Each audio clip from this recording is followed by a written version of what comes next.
আসসালামু আলাইকুম ভিউয়ার্স, চলে এলাম আপনাদের মাঝে আপনাদেরই পছন্দের আরও একটি খাবারের রেসিপির সঙ্গে নিয়ে। আমি রুমা হুসাইন। আজ আমি বানিয়ে দেখাবো আমড়ার আচার। এই আমড়ার আচারটা বানিয়ে কিভাবে দীর্ঘদিন সংরক্ষণ করে খাবেন তার টিপসটিও আপনাদের আজকে জানিয়ে দেব। আমার টিপসগুলো ফলো করে আচার বানালে দেখবেন আপনার আচারের একদম টাটকা আচারের বানানোর মতো স্বাদ পাবেন সারা বছর। তাহলে চলুন দেখে নেওয়া যাক আমি কিভাবে আমড়ার আচারটা বানাই। প্রথমে চুলায় একটি পাতিল বসিয়ে তাতে কেটে রাখা আমড়াগুলো ঢেলে দেব। আমড়াগুলো আমি এভাবে কেটে নিয়েছি আর ভেতর থেকে বীজগুলো বাদ দিয়ে দিয়েছি। আমড়াগুলো ঢেলে দিয়ে এর ভেতর দেব পর্যাপ্ত পরিমাণে পানি। তারপর দেব 1 চামচ লবণ এবং কালারের জন্য দেব সামান্য পরিমাণে হলুদ গুঁড়া। এবার নেড়েচেড়ে সব কিছু মিশিয়ে দিয়ে ঢাকনা দিয়ে ঢেকে আমড়াগুলো সেদ্ধ হতে দেব। কিছুক্ষণ সেদ্ধ হওয়ার পর এ পর্যায়ে আমি এক ফালি আমড়া চেক করে দেখে নেব সেদ্ধ হয়েছে কিনা।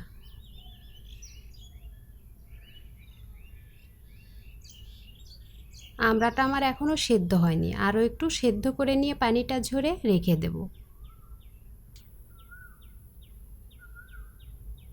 এবার চুলায় একটি প্যান বসিয়ে তাতে 1/4 কাপ সরিষার তেল দেব। তেলটা গরম হলে এর ভেতর দেব 1 চামচ 5 ফোড়ন। 5 ফোড়নটা হালকা ভেজে এর ভেতর সেদ্ধ করে রাখা আমড়াগুলো ঢেলে দেব।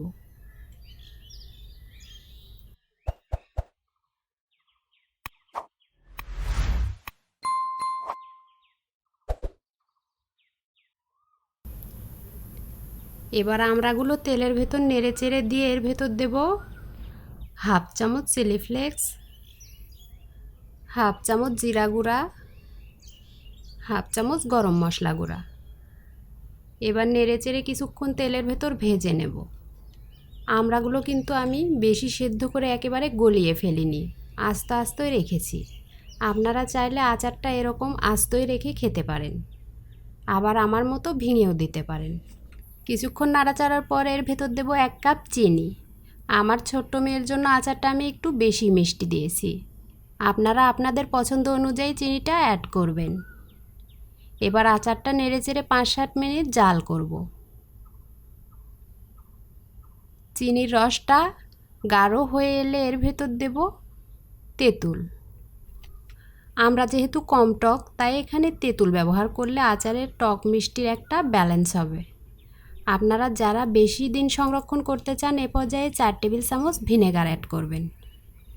তারপর আচারটা নেড়েচেড়ে রান্নার এ পর্যায়ে আসলে এর ভেতর দেব টেলে নেওয়া জিরা গুঁড়া।